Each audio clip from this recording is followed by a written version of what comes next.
ఉప ముఖ్యమంత్రి పవన్ కళ్యాణ్ మంగళవారం ఢిల్లీలో తుపానులా పర్యటించారు. తొలుత పర్యాటక సాంస్కృతిక శాఖ మంత్రి గజేంద్ర సింగ్ షెకావత్ దృష్టికి పవన్ కళ్యాణ్ 7 అంశాలను తీసుకెళ్లారు. కేంద్ర పర్యాటక శాఖ special assistance to state capital investment package కింద రాష్ట్రం ప్రతిపాదించిన గండికోట, అఖండ గోదావరి, సూర్యలంక బీచ్లకు 250 కోట్లు వెంటనే విడుదల చేయాలని కోరారు. అరకు, లంబసింగిలో ఎకో టూరిజం, అడ్వెంచర్ కేటగిరీలోకి వచ్చే పర్యాటక ప్రాజెక్టులు అభివృద్ధి చేయాలన్నారు. గోదావరి బ్యాక్ వాటర్ లో హౌస్ బోట్లు, నదీ తీరంలో చక్కటి వసతి ఏర్పాట్లతో కోనసీమ అభివృద్ధికి చేయూతనివ్వాలన్నారు.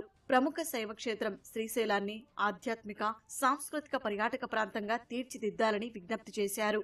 కేంద్ర ప్రభుత్వ ప్రసాద్ పథకంలో అరసవల్లి, మంగళగిరి ఆలయాలను చేర్చాలని విజ్ఞప్తి చేశారు. అమరావతిలో నిర్మించ తలపెట్టిన అత్యాధునిక పర్యాటక భవన్ కు కేంద్ర పర్యాటక శాఖ ఎంబోటీగా 80 కోట్లు విడుదల చేయాలన్నారు. కేంద్ర ప్రభుత్వ గ్లోబల్ పర్యాటక మార్కెటింగ్ లో ఏపీని తప్పనిసరిగా ప్రమోట్ చేయాలని కోరారు.